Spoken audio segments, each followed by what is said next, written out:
The night was thick with the smell of sizzling meat, fried onions, and the faint tang of bleach still lingering from an earlier cleanup shift. When the silence inside Redwood Diner shattered into a chaos no one present would ever forget. It was 9:47 p.m. on a rainy Thursday in downtown Chicago, the kind of night when regulars, huddled in booths for bottomless coffee and exhausted waitresses counted the hours to closing. The neon sign outside flickered with a weak buzz, throwing red and blue shadows through the front windows. Inside, a young couple argued softly over a half-eaten plate of fries, an elderly man nursed a slice of cherry pie in the corner, and the kitchen clattered with the sound of spatulas scraping against the grill. Everything felt routine, mundane even, until the door slammed open with a force so violent it startled everyone into silence. A man dressed head to toe in black, his face hidden under the shadow of a hood, stormed inside clutching a pistol that gleamed under the fluorescent lights. At first, some thought it was a prank or maybe an impatient customer too angry to wait for service. But the gun's metallic click erased all illusions in seconds. Diners froze, forks hanging mid-air. The stranger pointed his weapon toward the cashier and barked for everyone to get down. The room erupted in screams, chairs screeched against the linoleum floor, and bodies hit the ground. In that instant, the Redwood Diner transformed from a cozy late-night refuge into the stage of one of the most shocking restaurant crimes in America. The air was filled with the panicked heartbeat of dozens of people, the smell of food suddenly nauseating. Scanning faces like he was searching for someone, or something more personal than money. The waitress behind the counter trembled as she fumbled with the drawer, her hands slick with sweat. A child whimpered from under a booth, muffled by his mother's desperate embrace. No one moved except for the intruder, whose every step echoed like a hammer in the small space. The crime had begun, and within moments, it would spiral into a nightmare that would leave a nation stunned. The gunman's presence weighed on the diner like a storm cloud ready to burst, and though the room was filled with people, the silence was pierced only by the frantic breathing of the terrified. The waitress, no older than 22, slid trembling hands across the counter as she pulled open the till, the clatter of coins sounding almost deafening in the tense quiet. All of it, the intruder barked, his voice sharp, guttural, and laced with something that felt more unhinged than desperate. She shoved the bills into a crumpled brown paper bag he had flung onto the counter, her chest rising and falling in panicked waves. But the way his eyes scanned the booths made it clear this wasn't just about money. A businessman in a grey suit tried to shield himself behind a menu, hoping invisibility could protect him, while two teenagers huddled beneath their table, whispering frantic prayers. In the corner, the elderly man with the pie tried to stand, perhaps to reason with the gunman or to play the role of unlikely hero, but a single warning shot into the ceiling stopped him cold. Plaster rained down, sparks flickered from the exposed wiring, and every soul in the diner understood, this was no bluff. The intruder's hands were steady, too steady for someone acting on impulse, and his jaw clenched as if fueled by rage that went far deeper than financial struggle. "Where is he?" the gunman suddenly shouted, his voice cracking across the room like a whip. Heads turned, confused, faces pale, hearts pounding with the terror of not knowing who he was looking for. The waitress shook her head, insisting she didn't understand, tears streaming down her face as she handed him the last stack of bills. He slammed the bag against the counter and snarled, "Don't play games with me." Every pair of eyes in the diner darted nervously from one table to another, wondering which unlucky soul had drawn the gunman's wrath. Somewhere near the back booth, a man shifted slightly, and in that tiny, almost imperceptible movement, the gunman locked on like a predator spotting prey. He strode toward the booth, the pistol raised, and the atmosphere thickened into something unbearable, a moment so fragile it felt like the entire room might shatter. Mothers clutched children tighter, lovers clung to one another, and even the strongest men lowered their heads, praying silently. The nightmare was not about to end, it was only beginning. The booth in the far corner suddenly became the eye of the storm, every gaze drawn to the man seated there as if fate had chosen him long before the gunman stormed through the door. He was in his mid-40s, wearing a wrinkled denim jacket and a baseball cap pulled low over his brow, the kind of man who blended into the background of American diners every night, invisible until someone forced the world to see him. Now, the shadow of the gun barrel tracked his every breath. "Stand up," the gunman demanded, his tone colder than the October rain slamming the windows. The man hesitated, his fork still clenched in his hand like a child gripping a toy, and then he slowly rose, his knees wobbling beneath him. Gasps rippled through the diner, a mix of horror and confusion, because no one could yet understand why this stranger had been singled out. The gunman yanked the man by his collar, dragging him into the center aisle, and pressed the muzzle of the pistol to his temple. "You thought you could hide, didn't you?" he spat, his voice breaking into a growl that vibrated through the room. The captive's lips parted, stuttering, "I don't know what you're talking about." But his eyes, those darting, guilty eyes, told another story. The customers on the floor exchanged frantic looks, realizing this crime was less about money and more about revenge, payback for some unfinished business bleeding into the sanctuary of the diner. The old man with the pie muttered under his breath, "Dear God," while the child in the booth sobbed harder, muffled against his mother's chest. The waitress whispered something inaudible, a prayer, as she inched backward toward the kitchen, perhaps considering an escape or a frantic dash to call the police. The gunman noticed and barked, "Nobody moves." She froze, her face pale as chalk, her hands trembling so violently that the silver bracelet on her wrist jingled like an alarm. The captive man's breathing grew shallow, each inhale shaky and loud in the suffocating silence. "Please," he said finally, his voice cracking, "I didn't mean for any of it to happen." That confession, cryptic as it was, dropped into the room like a bomb. Murmurs surged among the terrified crowd. Any of what? What history tied these two men together? The gunman's face twisted into something feral, veins bulging in his neck. "You ruined everything," he hissed, pressing the barrel harder against the man's skull. "Tonight, it ends." His finger hovered over the trigger, a single pull away from transforming the Redwood Diner into a crime scene splattered in blood. Every second stretched into eternity. The diner seemed to hold its breath, as if the entire building itself understood that one wrong sound, one wrong movement, would unleash a horror no one could contain. The rain outside pounded harder against the windows, drowning the city in a relentless rhythm, yet inside, it was the rhythm of fear that dictated every heartbeat. The man with the gun leaned closer to his captive, his lips curling into something between a sneer and a snarl. "Say it," he demanded, his voice low but trembling with rage. "Say what you did." The man in the denim jacket stammered, sweat rolling down his temple, the words trapped in his throat. His silence enraged the intruder further. Without warning, the gunman shoved him to the floor, the sound of his body hitting the linoleum echoing in the dead quiet. A collective cry burst from the crowd, half shock, half terror, as the weapon now hovered over the man's head. "Get up," the gunman barked again, but the captive curled into himself like a wounded animal. The waitress, still frozen near the counter, couldn't help the sob that escaped her lips.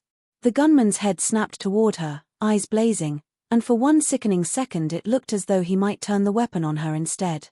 But some invisible tether, pulled him back to the man on the floor. He crouched low, pressing the barrel to the back of the man's head, his voice barely above a whisper but sharp enough to cut through bone. "You cost me everything, my family, my life. Tonight, you'll pay." Those words ignited a wave of confusion through the room, because though no one dared to ask, every soul wondered what story lay beneath such venom. The diner was no longer a random target of crime, it had become the theater for an execution. The elderly man clenched his fists, torn between cowardice and courage, while the teenagers under the table covered their ears, their tears dripping onto the floor. And then, a sound broke through the terror, a faint electronic chime. A cell phone, buzzing on the table near the cash register, lit up with an incoming call.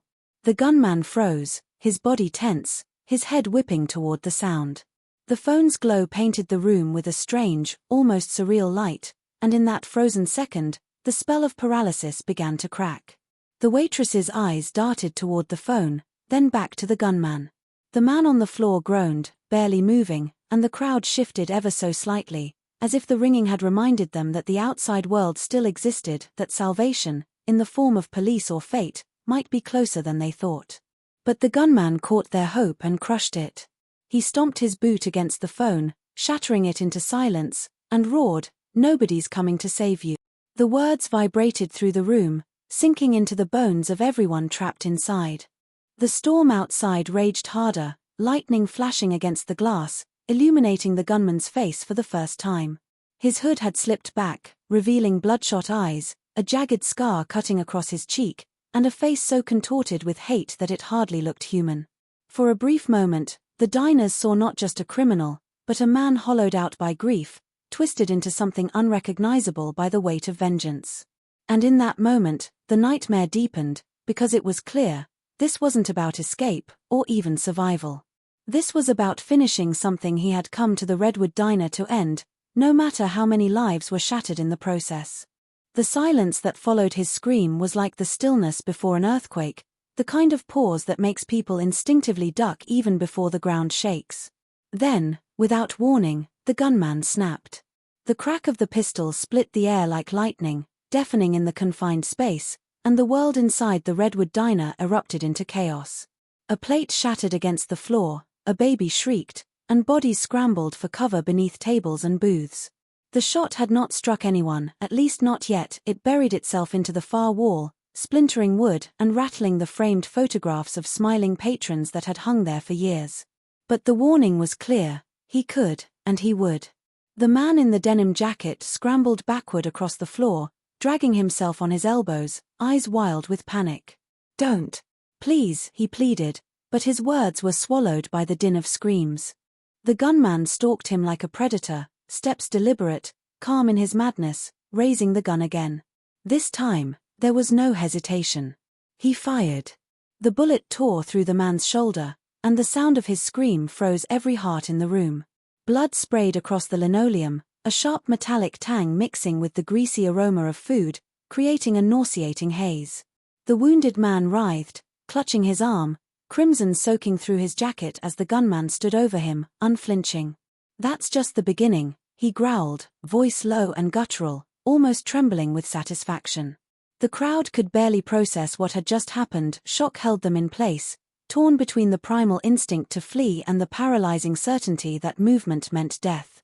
The waitress collapsed against the counter, sobbing, her hands covering her mouth as if to cage the sound. A young man near the kitchen door, maybe no older than 19, tried to rise, his instinct screaming to run for help, but the gunman swung the pistol toward him with such precision that the boy froze mid-motion, eyes wide, body shaking. "Sit down," the intruder thundered, and the boy crumpled to the floor like a puppet whose strings had been cut. The bleeding man on the ground moaned, whispering words that only the closest diners could hear. "It wasn't me. I didn't mean to." The confession was weak, fragmented, but it was enough to fan the flames of curiosity in the hostages. They didn't know the story, but now they sensed it. There was a story, and this crime was the climax of it. Still, knowing didn't change the danger. The diners huddled, silent, their tears mixing with fear, as the storm outside raged louder, the thunder clapping like applause for the carnage inside. The gunman paced in front of his wounded captive, the pistol swinging casually at his side, the madness in his eyes deepening. "I could end it right now," he said, almost conversationally, though his voice cracked with venom. "But that would be too easy. No, you're going to suffer, just like I did." His words etched themselves into the air, a promise of further violence, and every person in that diner understood in their bones, this night was far from over. The nightmare had only just begun. Outside, the flashing red and blue lights began to smear against the rain-soaked glass, the faint wail of sirens slicing through the storm. The sound struck the diners like a shot of adrenaline. Hope, fragile and flickering, finally pierced the suffocating fear. Someone had managed to call 911, maybe a passerby who heard the gunfire, or perhaps the faint vibration of that shattered phone had sent a signal before it died.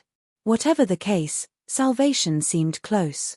But inside the Redwood Diner, that hope became a weapon the gunman quickly seized. "Don't think they're here for you," he snarled, waving the pistol toward the door as if he could fire straight through the glass. "They don't care if you live or die, they just want me. And I'll make sure they don't get me alive." His words sliced the air, leaving a bitter chill. The wounded man groaned on the floor, blood pooling beneath him, while the rest of the hostages shrank further into their corners, torn between relief at the police's arrival and dread at what the intruder might do now that he was cornered. Outside, the sirens faded, replaced by the crackle of megaphones. "This is the Chicago Police Department," a commanding voice boomed, muffled through the rain. "We have the building surrounded. Release the hostages, and no one else has to get hurt." The customers dared not cheer, but their trembling eyes flickered with silent prayers. The gunman, however, only smiled a twisted, joyless grin. He grabbed the bleeding man by the collar and yanked him upright, dragging him toward the front window so the police could see. "You want him," he shouted, his voice cutting through the glass and rain. "This is what happens if you push me." With no warning, he shoved the man's face against the window, pressing the gun hard into his temple, making sure every cop outside saw the hostage's wide, terrified eyes. Gasps filled the diner, and someone sobbed so loudly it drew the gunman's glare. He barked at them to shut up, then returned his gaze to the storm outside. The standoff had begun. Police voices crackled again, trying to calm him, urging him to stay cool, to talk. But the gunman wasn't listening. He was drowning in something deeper, something more personal. "They think they know me," he muttered, pacing, dragging the hostage along like a rag doll. "But they don't. None of you know what it's like to lose everything because of one man's lies." His words were jagged, fragmented, each one sharpened by years of festering rage. The hostages exchanged frightened glances, piecing together fragments of a mystery that only deepened the terror. Meanwhile, outside, officers took positions, their guns aimed, their radios buzzing with clipped commands. A negotiator moved forward under a shield of umbrellas, his voice calm but firm, urging the gunman to talk, to breathe, to let someone go as a gesture of goodwill. Inside, though, the atmosphere was too volatile for reason. The diner had become a pressure cooker, every second adding heat, every breath one step closer to explosion. The gunman shoved the bleeding man back onto the floor, his chest heaving, his wild eyes sweeping across the frightened faces around him. "Nobody leaves," he whispered, almost to himself, but loud enough for everyone to hear. "Not until he pays." The storm outside howled, the police shouted, but inside, it was his world now, and no one dared to break it. The tension inside the diner had grown unbearable, a living thing crawling across the walls and suffocating everyone trapped within. Hours seemed to stretch from each second, the neon sign outside still buzzing faintly, mocking the terror inside with its flickering hum. The gunman paced in slow, deliberate steps, every movement watched with the kind of dread reserved for venomous snakes. His pistol swung loosely at his side, but no one doubted he could raise it and kill in less than a heartbeat. The bleeding man on the floor whimpered faintly, his energy draining along with the crimson that spread in a sickly halo around him. A pool of blood crept toward the cracked leather of the booth, staining it dark, and though everyone wanted to help him, no one dared. The police negotiator's voice drifted faintly through the rain again, promising safety, offering medical care, pleading for reason, but the walls of the Redwood Diner might as well have been steel. The words bounced inside without effect, because the gunman had retreated so deeply into his obsession that reason no longer reached him. He muttered under his breath, phrases that made no sense to the hostages, something about betrayal, about a fire, about a name none of them recognized. And then, in a moment of fragile bravery, someone moved.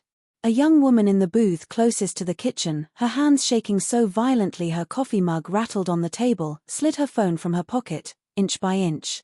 She tried to shield the glow with her palm, her heart hammering so loudly she thought he could hear it. Every second stretched, her thumb trembling as she opened her messages. She typed quickly, just a few words, "We're inside. He has a gun. Help."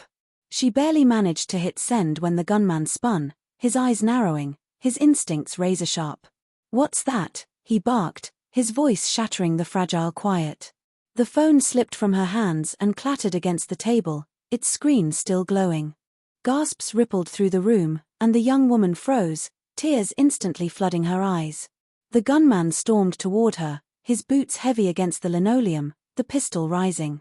She covered her face with her arms, sobbing apologies. I'm sorry, He grabbed her by the hair, yanking her upright with a cruelty that silenced even the sobs around her. "You think they'll save you," he spat, dragging her into the aisle. "You think they care? They'll let you all die before they let me walk out of here." The girl's knees buckled, her cries muffled by the din of the storm outside. For a heartbeat, it seemed he might pull the trigger, might end her life as punishment for her small act of courage. But then he shoved her backward into the arms of another hostage, almost as if the killing could wait, as if terror itself was more satisfying. The pistol returned to his hand, still aimed, still trembling with his rage. The young woman collapsed, sobbing uncontrollably, her phone shattered beneath the gunman's boot. The room sank back into silence, the only sound the ragged breathing of the terrified. And in that silence, the truth settled into every heart. No one was safe, and any attempt to defy him could mean instant death. Still, that single act of defiance, though it had failed, lit a tiny spark in the room. A seed of resistance, buried beneath the crushing fear, had been planted. And though no one dared to speak, every hostage felt it. Someone, somehow, would have to make a move before the night ended in nothing but blood. The fragile silence after the young woman's collapse weighed heavier than the gunman's threats. Every hostage felt it pressing down on their lungs, making each breath shallow and sharp.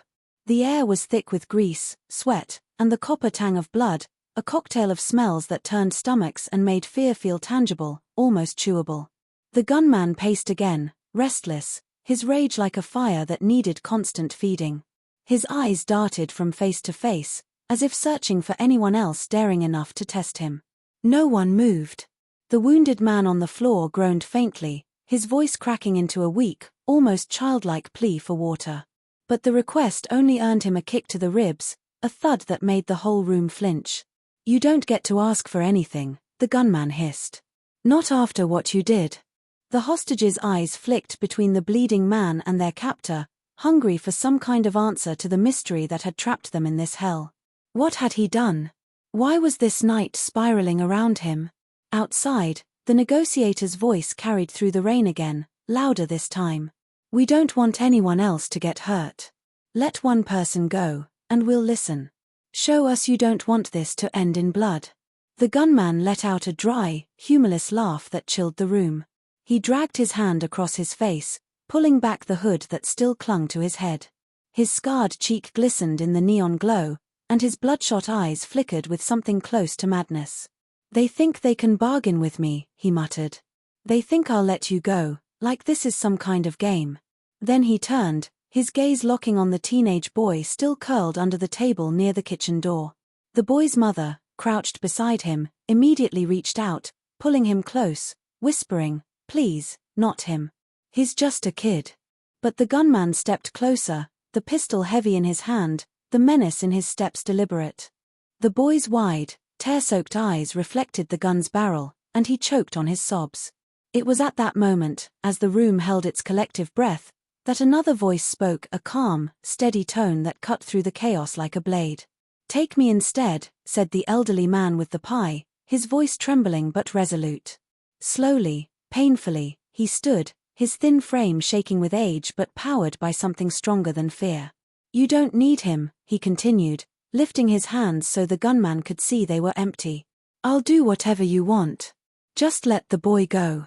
The room gasped as if a forbidden line had been crossed. The waitress shook her head violently, mouthing no, but the old man didn't sit back down. His back was straight, his eyes fixed on the gunman, though they glistened with terror. The boy clung to his mother, crying harder, whispering, "Don't go," but the old man didn't waver. The gunman tilted his head, studying him with unsettling curiosity. A grin stretched across his scarred face, slow and mocking. "You think you're a hero," he sneered. "You think stepping up makes you noble?"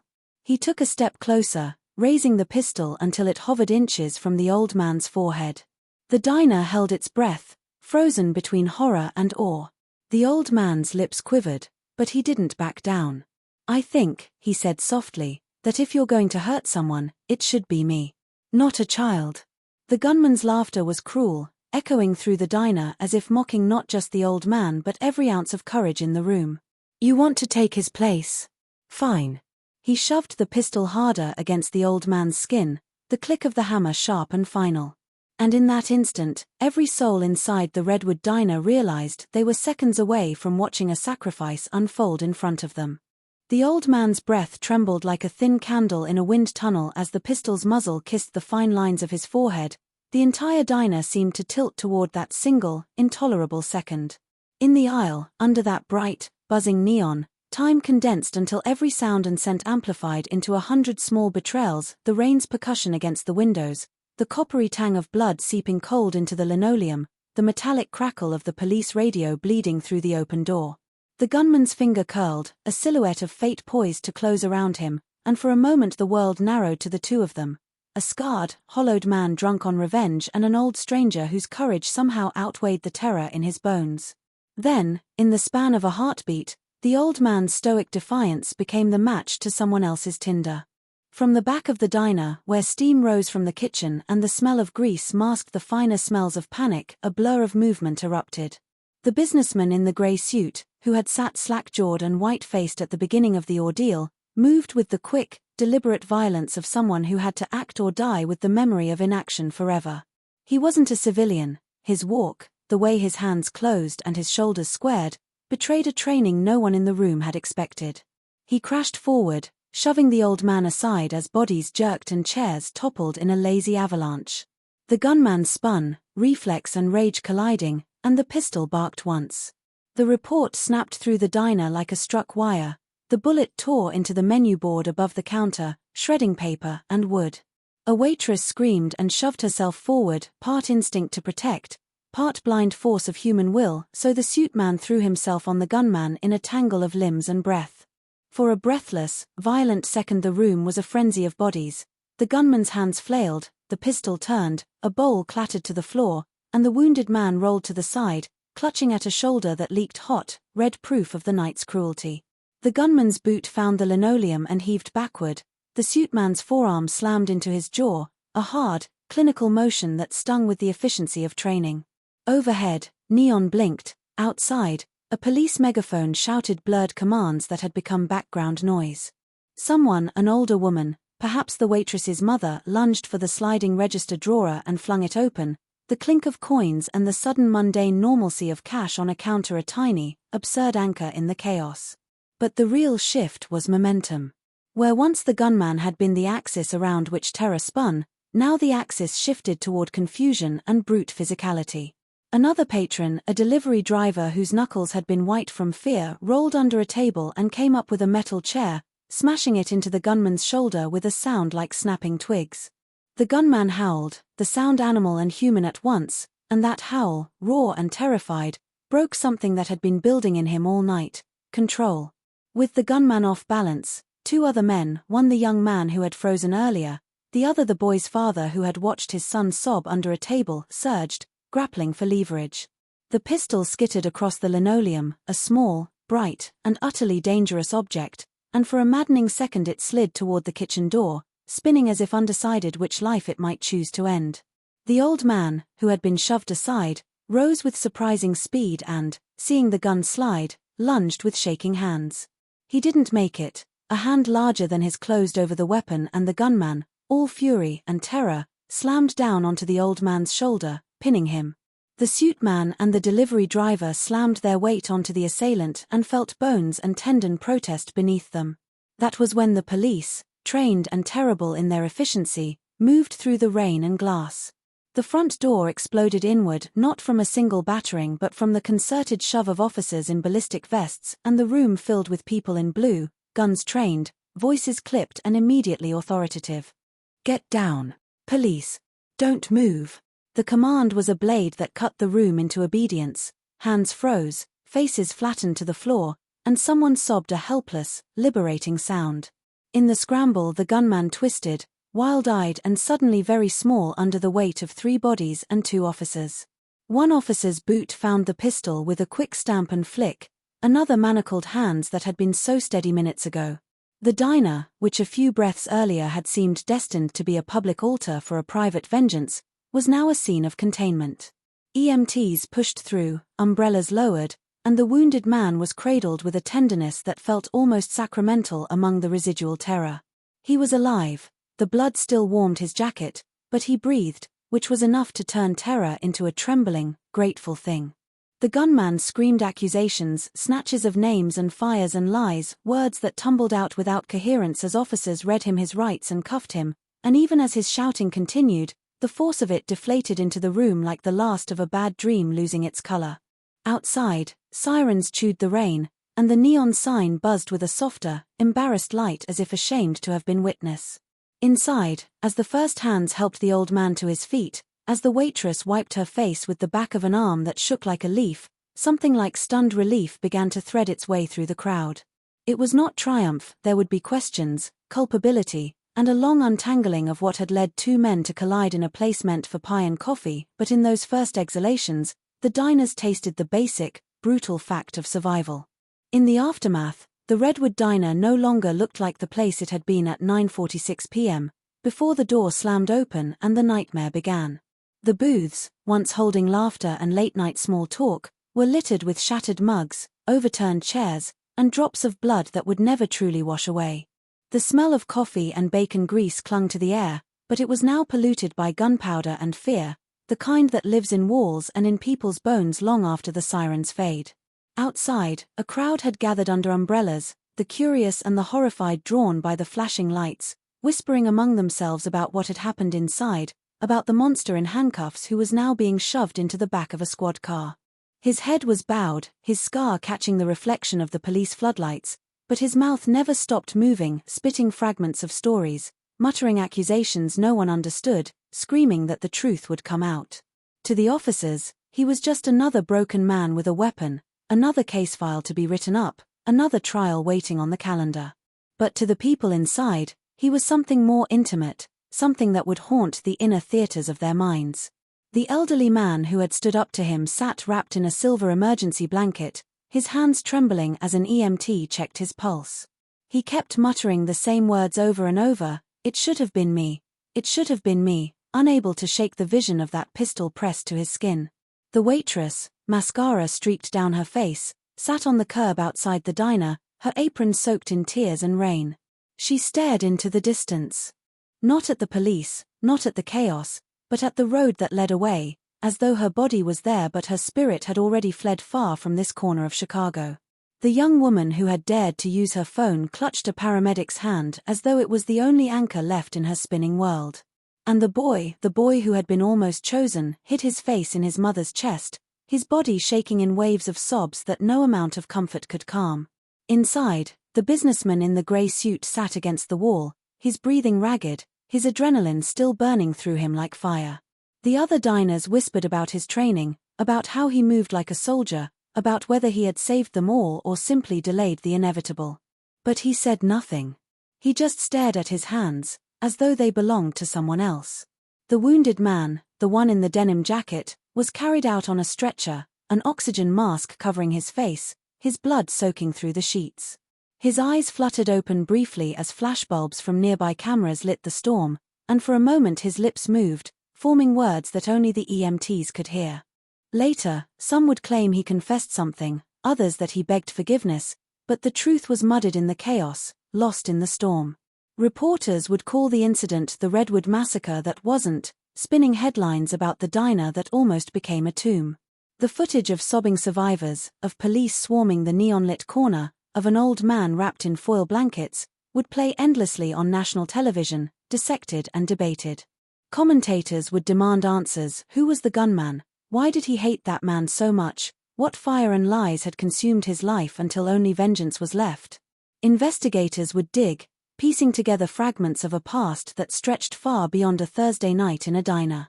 But for those who had lived it, the story wasn't about headlines or explanations.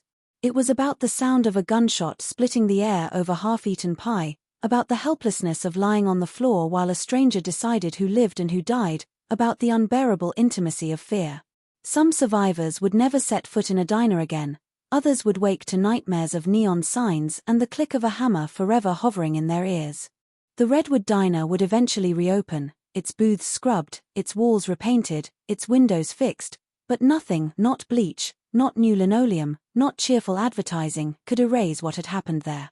To passers-by, it would once again be a place for pancakes and coffee. But to those who had crouched under tables while the storm raged, it would always be the place where time slowed, where lives hung by threads, and where ordinary people learned how fragile, and how precious, survival really was.